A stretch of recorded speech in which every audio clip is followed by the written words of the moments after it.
This guy's all the way from Australia. Give it up for Jimbo. So I know you guys don't like squirrels, but I've never seen one before. The first one I saw one was in Hyde Park, and I reckon they're cute animals. Like, first time I saw one, I thought it was actually a toy, right? And there was a guy in the bushes with a remote control just pressing pause. You know, they just sort of run along and stop, right? And then they run along and stop. And I actually went into the bushes to see if there was a guy there, and there was a guy there. He didn't have a remote control in his hand either, and he wasn't on pause, it was on fast forward. And in Australia, you know, when we didn't eat food at dinner time, did your mum say to you, you got to eat that because if you were born in Africa, you'd have to walk 10 kilometres in the morning for your water? You get that spill, yeah? You know, like, you got to eat your food. So, do you reckon that little kid in Africa, right, is just complaining to his mum when he's walking for 10 kilometres in the morning, right? And the mum just says, shut the fuck up, you little fucker. If you're born in the Western world, you'd have to get up at 7 o'clock in the morning, go through an hour of peak hours traffic, then go to work for 8 hours at a job you don't like, then go for another hour of peak hours traffic, then go home, go to a gym and get another treadmill that goes fuck all, right? Do that for 5 days of the week. The only way you can cope with it is by drinking poison at the end of the week until you're sick for a day. Do that for 50 weeks of the year. Do it for 40 years of your life until you eventually die of a disease which we've never heard over here, like diabetes or heart disease. So shut the fuck up, you little fucker, and thank your lucky stars you weren't born in the Western world, hey? I haven't been on a tube before. The first time I got on a tube, and I was just staring at a girl's ass as I was getting off, and this voice came and said, mind the gap, and I thought, fuck, a mind reader.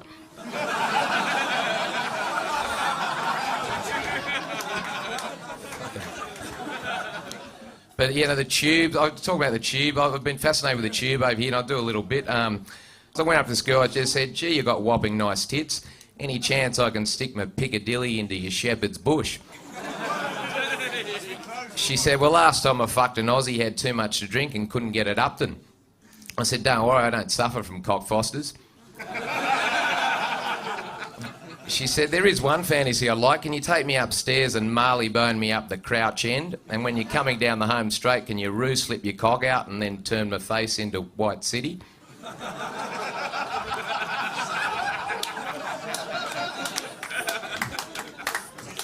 Anyway, I missed and got her in the temple. And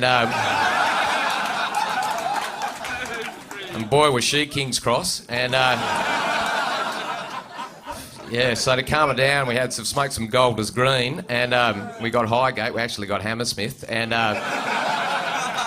then she said, "Do you want to have an orgy with Chelsea, Bethnal, Dulles, Euston, Wembley, Angel, and Victoria?" I said, "Who are they?" She said, "Me 7 sisters." There we go. And I said, "What are they like?" She said, "Oh, Chelsea. She hasn't been the same since she had a bit of St John's Wood up her and Raven Court the Clapham." Soon. But anyway, and Bethnal, yeah, she's had more Canterbury up a Holloway than a sperm bank. And Euston, she's so Old Street, the white crusty bits around her pussy remind me of a chalk farm. And keep going. Anyway, Victoria, you turn her around, she's a sure ditch, especially if you're an Arsenal fan. And anyway, I've got to get off now. I don't want to go on there. The rest is a bit rude as well. But anyway,